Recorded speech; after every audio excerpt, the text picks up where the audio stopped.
What's up, people? Punch here. So I'm going to be talking about some new stuff with Dead Grid because Adam Void, the developer of the game, put out update number 7 a couple days ago, and I want to talk about my experience after about almost 5 to 10 hours of playing it. What they did was they added a new weapon called the Flamethrower, and we'll go ahead and talk a little bit about that later, but this is a Roast 1500, and you could turn this into different qualities or different types of colors. Right now it's green. It would be normally degraded, common, and then green, blue, and then I think purple would be the last one. But now the condition system has something higher than exceptional, which would be pristine. It says in the patch notes, degraded, standard, improved, fine-tuned, exceptional, and pristine is the final one.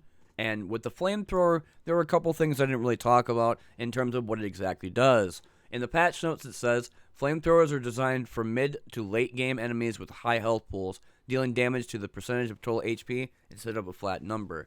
Flamethrowers set enemies on fire, offering a defensive layer of blinding the enemy. Players use a new ammo type, which is called fuel, which if you do not bring with you, the flamethrower will lose all the durability and it goes away. Technically would be broken. But if you bring the fuel with you, like slot it on one of your characters, 5, 10, or 20, then you could fill it all the way back up again, and whatever would be left would be inside your inventory, or it would probably just fully consume the entire card. Just like other firearms, flamethrowers can be further trained in or upgraded in the armory. For example, if I have like 2 common, which would be standard, or improved, which would be green, then I could upgrade it to exceptional and pristine, which would be the final one. However, if you go up against like a really big high unit that has a lot of health, it'll do like tick damage. I think it does like 3 or 4 or something like that. A couple of things when it comes down to the new condition pristine. A new item condition color has been added to allow upgrades beyond exceptional. Pristine items can be upgraded in the armory, but unique items are still excluded. And I've already talked about the 6 condition types already. Going down, they talk about a new skill tooltip. Many skills now have additional tooltips to further explain the associated mechanic. These extra tooltips can be disabled in game settings. They also talk about the armory, added 2 new sections for remnant and flamethrower weapons, added all new weapon icons for a cleaner look, which a lot of things I'm appreciative of when it comes down to Adam Boyd doing that. Beforehand, when it came down to the framework of the cards themselves, it was difficult to understand what was going on. What I could read, it was kind of a clutter. Not so much now that they have a border around it and that everything is more spaced out so that you can understand what you're doing for your mercenary and whatever zombies you're trying to go after, from the frenzy to, whatever else they have for damage reduction.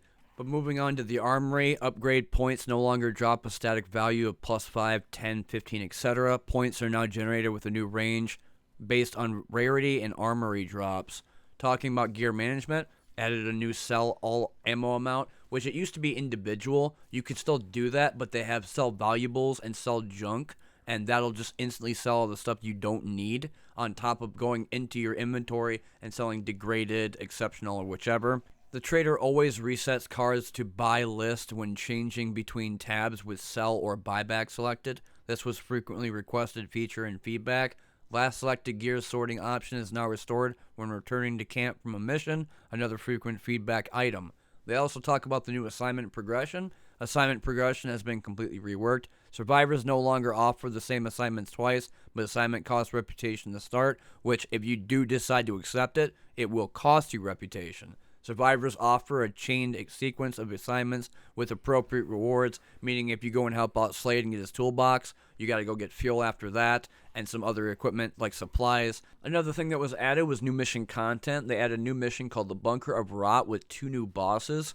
And normally when you would go and do these levels, you would have like different sections walking around with your character after you click on it, and they would have question marks. This is not the same thing as the others because when you traverse to another part of the bunker, it's like through a doorway in the actual combat map. So when you're done fighting all these zombies, it'll come out with a doorway that you walk through. You get suitcases, medical cabinets, and some storage lockers that you could open up. But they also talk about existing saves can unlock this mission by completing roadblock. New enemy type, zombie clowns with multiple variations. With the addition of new level, they have boss loot. Eliminated boss enemies no longer auto-drop rewards drawn into hand. Bosses with rolled loot become lootable containers with a selection of rewards. Like if you were to go to storage locker, you get 3 things.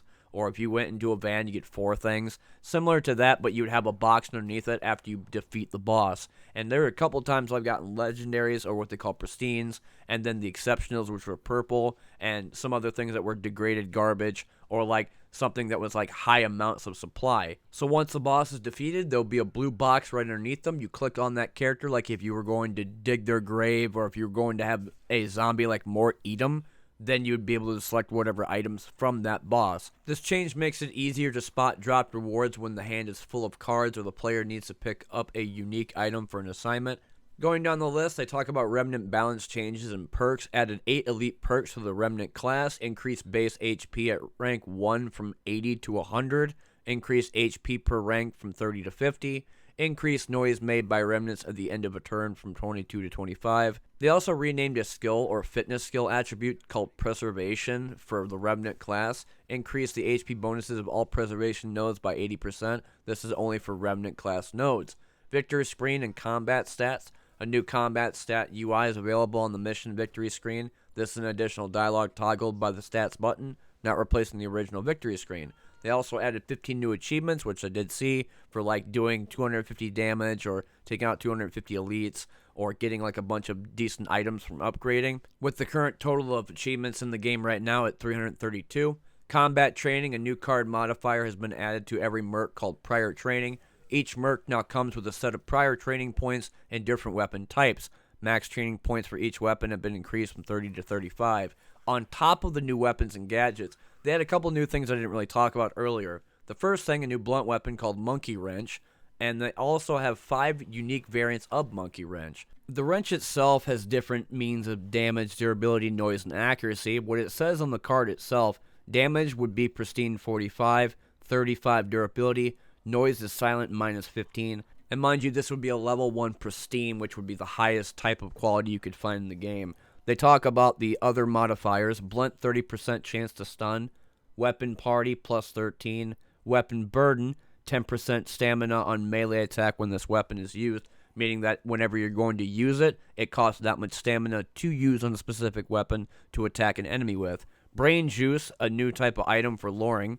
Gadget, spawn lure gets plus 20 chance to explode, can be equipped in Mercs gadget gear. Combine 2 copies of this card to make it exceptional, which would be if it was fine-tuned, or if it was the other one, and then pristine. So, I mean, they have the different level qualities, but it's not an actual, like, high level. If, let's say, Monkey Wrench was, like, level 15, it'd have higher damage, higher durability, and even some more modifiers down there if it was a pristine or exceptional. Explosion damage rework. Points spent in explosion training now offer plus 2% damage per point instead of 1%. Mercs no longer have a separate class passive bonus to explosion damage. Random events. New random event, Relentless Pursuit. All enemies cannot be distracted for 5 turns. Old Tactician skill, Meat Decoy, is now a random event. And Old Commando skill, Viper, is now a random event. And I know both of them. Viper is actually another mercenary that comes and helps you. He has like a machete and a light machine gun. I don't remember if Viper has the same skill as Hudson does, which is Sashimi, which does multiple attacks in 1 turn.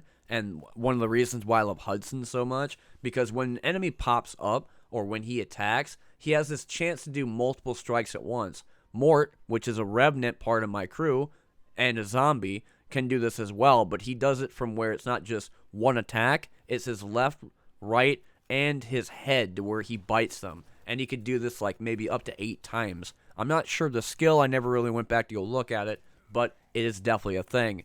And the last thing was the music. Added 2 more camp music tracks for a total of 14. Remastered a couple of existing tracks to sound more crisp. And that's about everything when it comes down to the patch notes. I want to talk about this because update number 7 was previewed as a pretty big update, and I mean after playing it for almost 5 to 10 hours, I could definitely see it. The Flamethrower mechanic is really fun to use, even though a lot of my Mercs do not have that specialization skill. That might change after using it a couple of times. I've mainly been using the bow and melee weapons. But that being said, this has been the Dead Grid video for update number 7. I know a lot of things have been changed with the new mechanics of the Flamethrower, mission content, and boss loot. However, the game is currently on sale for $4.99 until April 11th, and I'm not sponsored to say this.